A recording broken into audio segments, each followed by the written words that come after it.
Mae nifer o darlledwyr a darparwyr fideo ar alw yn cynnig nodweddion i helpu cynulleidfawdd i gael mynediad at gynnwys a'i fwynhau. Mae llawer o bobl yn gyfarwydd ag is-deitla sydd ar gael yn eang ar wahanol wasanaethau teledu a fideo ar alw.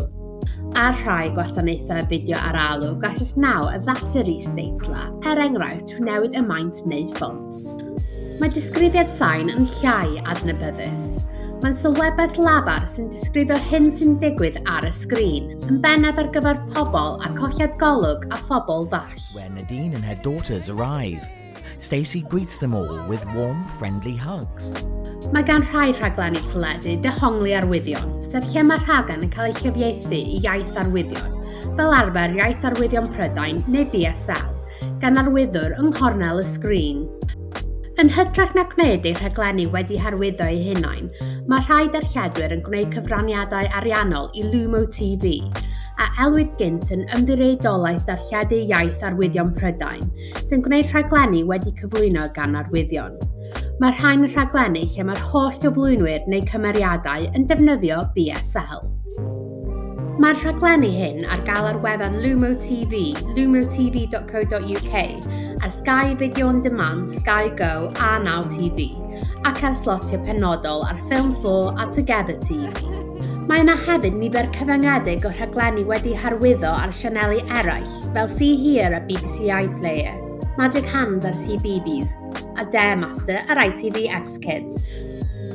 Ar rhai gwasanaethau ar alw, gallu troi arwyddo ymlaen neu ffwrdd ar gyfer rhaglenni unigol, tra ar eraill mae rhaglenni wedi hyrwyddo wedi rhestru fel fersiwn ar wahân o'r rhaglen.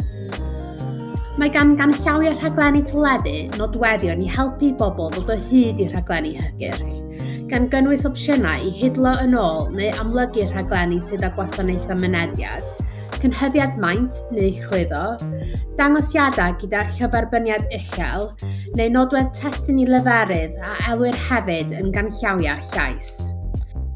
Nodir is-deitla, arwyddo a disgrifiad sain mewn canllawia rhaglenni teledu gan y symbola s, l a d.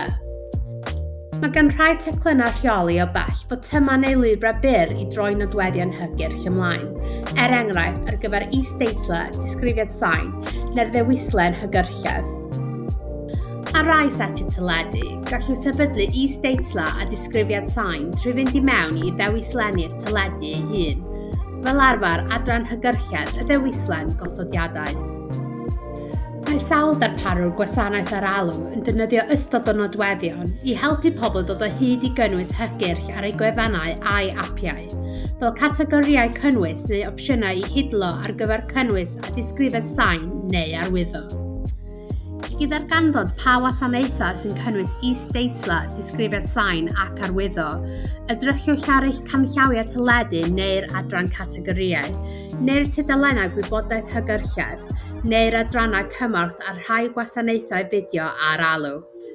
Gallwch hefyd wirio'r adroddiadau blynyddol gan Ofcom, rheoleiddiwr cyfathrebu'r Deyrnas Unedig. Ewch i ofcom.org.uk.